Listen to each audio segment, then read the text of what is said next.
Disclaimer lang po, hindi po ako ganun ka-techy and knowledgeable sa mga specs and all. Pero, yun, babasahin ko lang din kung ano yung mga nandito na makikita ko, yung mga observation ko. Alright, so ayun lang. Sana maka-help yun. And don't forget to like and subscribe and share this video kung sa tingin nyo ay makakatulong din ito sa iba. Thank you so much. Hello guys! Welcome back again to my channel, and for today's video, gaya nga nandyan sa title, mag-unbox tayo ng ating Asus laptop. Actually, hindi talaga to yung brand na gusto ko at first, kasi ang gusto ko talaga is yung Lenovo Slim 3.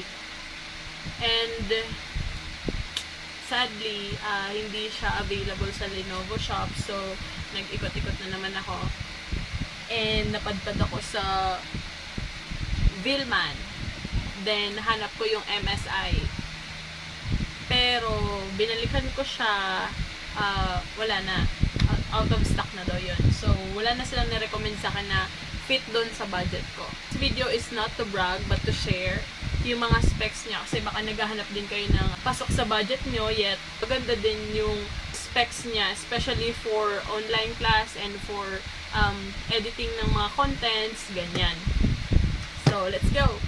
Hindi talaga ito isa sa mga pinagpipilian kong brand. And, so yun, tignan na lang natin. Meron naman siyang 7 days replacement and 2 years warranty. So, good. Ayan, so Asus in search of incredible. So this unit is X415E, Asus X415E, which is 14-inch laptop. And later on, malalaman nyo kung how much yung price nito. An actual price and then yung discount niya kapag nag-cash kayo. Okay? Let's do this. Ingatan lang yung box kasi may replacement tayong 7 days, no? And so, na-push na rin ako na bilhin to since magpapasukan na. So, kailangan ko na makahanap ng unit. And okay, goods na goods naman to, sabi ni Kuya. So, ayan. Box. This is a power brick. 45 watts. Similar siya kay Lenovo na pa-square, pero mas maliit yung pagka-square nito. Yeah. Medyo manipis ang cord niya. And unlike sa ibang mga box o lagayan ng mga nakita kong mga reviews, may mga styro or something like foam, pero dito carton lang. Pero okay lang kasi pick up naman to eh. In-store talaga, kaya okay lang. Safe na safe yan. So ito, ang pinaka main unit, may bag siya para ma-secure pa rin yung surface niya dyan. And meron tayo dito mga manuals. Ayan. Baliktad mo pala. Manuals, yun. So, yun lang. Wala nang laman. And then, sabi na natin to. And, meron tayong freebie. Ito, wireless mouse. Ang pinagpipilian doon, wired mouse, wireless mouse, and yung flash drive. So, malalaman nyo yung specs later on, kaya hindi na rin ako nag-avail ng flash drive. So, okay na ako dito sa wireless mouse. And, usually, yan, may mga free naman na mga bags, or yung sling bag or backpack. So, dito kay Asus, bagpack siya, then dalawa lang yung zipper niya. Okay naman, medyo manipis siya, magaan. And kung lalagyan mo siya ng mabigat, duda ako dito. Kasi, parang hindi lang ako natitibayan dito sa tahi niya dito sa likod. Pero, yeah, dito ba sabi? Wala na mapasok ngayon. Online class lang naman, so hindi rin natin yung matitest kung gaano siya katibay. So far yun lang. And, so ito na nga ang ating unit. Tray. Ayan. So, meron na ulit siyang protective sheet. Yan na. Yan! Hindi siya super mabigat, like 1.5 kilos lang siya. Sobrang nipis na nung nandito niya na. Baga, sinasakop siya ng screen. So, ang kanyang sound is... hindi siya, Adobe Atmos. Ang ginamit nila dito is Sonic Master. Ayan, so, pwede natin matest yung sound niya later on.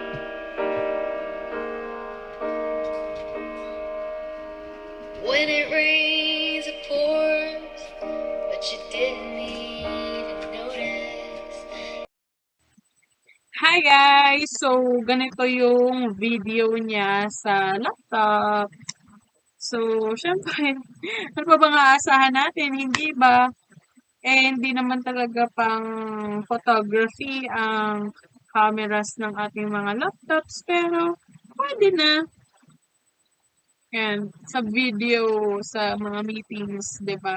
Okay na rin. Nakikita naman yung mukha natin. Ayan. So, yan siya. Kung ano din yung naririnig yung sound, yun din yung capture ng mic niya. So, ayan. Don't forget to like, subscribe, and share this video. And also share your experiences below dyan sa comment section natin. Kung may mga, kung ganito din yung unit na ginagamit nyo. And let me know kung ano yung mga experiences nyo. Kung goods ba talaga to, kung hindi ko ba to pagsisisihan. Alright, thank you so much guys. So, take care. Ayan, in search of incredible. So, tignan natin. O, ganyan yung itsura niya. Pagkabukas na pagkabukas. So, ayun, sadly, wala pa tong kasamang office. Kasi separate daw talaga yan. Dito, pag tinignan natin ang kanyang mga ports, dito sa may right side, meron tayo ditong, ewan ko, may nakalock dyan eh. Bitlock ba yun? Kalam yun dyan. Basta dito, meron tayong dalawang USB. Yan. Then, meron tayong jack, audio jack. Yung usual lang, 3.5mm ba yun? Ayan. Tapos, meron tayong power indicator and then yung battery indicator. Done. So, sa left side naman, meron tayong isa pang USB port and HDMI na tayo dito. And meron siyang Type-C USB. Siguro pwede to for charging and then pag-transfer ng files. So, sabi ni Kuya, pwede naman daw kasi gamitin to for charging, for emergency. Halimbawa, naiwan mo yung charger mo. Pero, yun nga, mas mabagal daw kapag phone charger yung ginamit mo dito. And then, yung charger port niya mismo. And then, dito sa side na to, I don't know kung speaker ba ito or fan niya to, connection sa fan niya. Kasi kung connection sa fan niya, masyadong malayo, or, ewan ko, basta pa ganyan. Kung saan nakikita niyo. And then, ang speaker niya nandito, and then dito.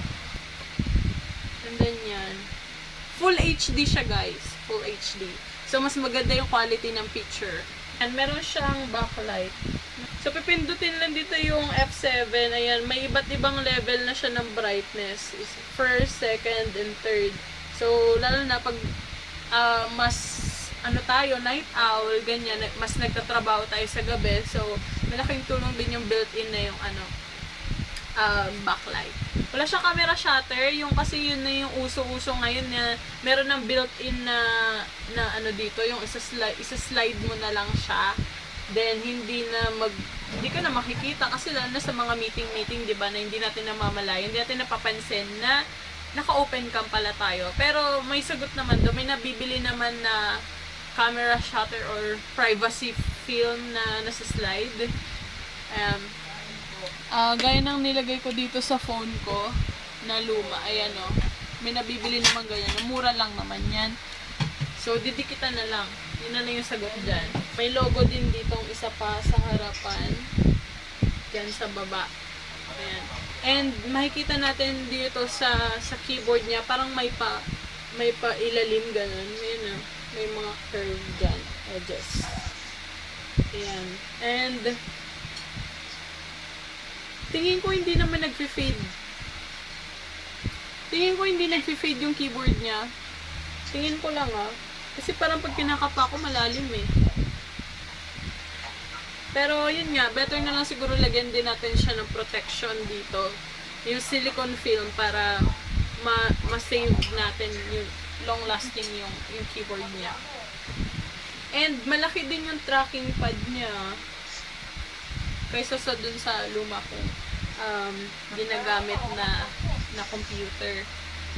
Ayan. And responsive naman siya. Kaya ang crispy din mag-type. Ang sarap mag-type. Si Asus X415E ay merong 8GB of RAM and meron siyang 1TB ng HDD at 128GB of SSD. Ang sabi ni Kuya, mas maganda daw yun na both merong HDD and SSD. Kasi if ever nagka-conflict ka sa files mo, so may backup ka pa din. Kasi gaya nung sa MSI na hinanap ko kasi full SSD lang kasi yun 512 SSD ka. So yun nga, ito naman ang in-offer, mas better daw to. Ang suggested retail price is 31,995 and dahil nag-cash nga is naging 30,000 na lang siya. So ayan. Ano sa tingin nyo? Comment down below kung goods na goods ba ito. Or kung may mga same unit tayo. And share your experiences kung meron din kayong ganitong same unit sa akin. And any tips? What? Uy, kakaiba din pala yung edge nyo to, pababa. Kaya nga, maganda talaga to. Travel friendly din to eh. So, tingin ko yun lang. So, yun nga. Please do like, subscribe, and share this video if you find it helpful. Thank you so much, guys. And, ayun, don't forget to comment kung may mga same tayong unit and ano yung mga experiences nyo, and I'll be glad to read them out. Okay? Keep safe. Goodbye! Peace out!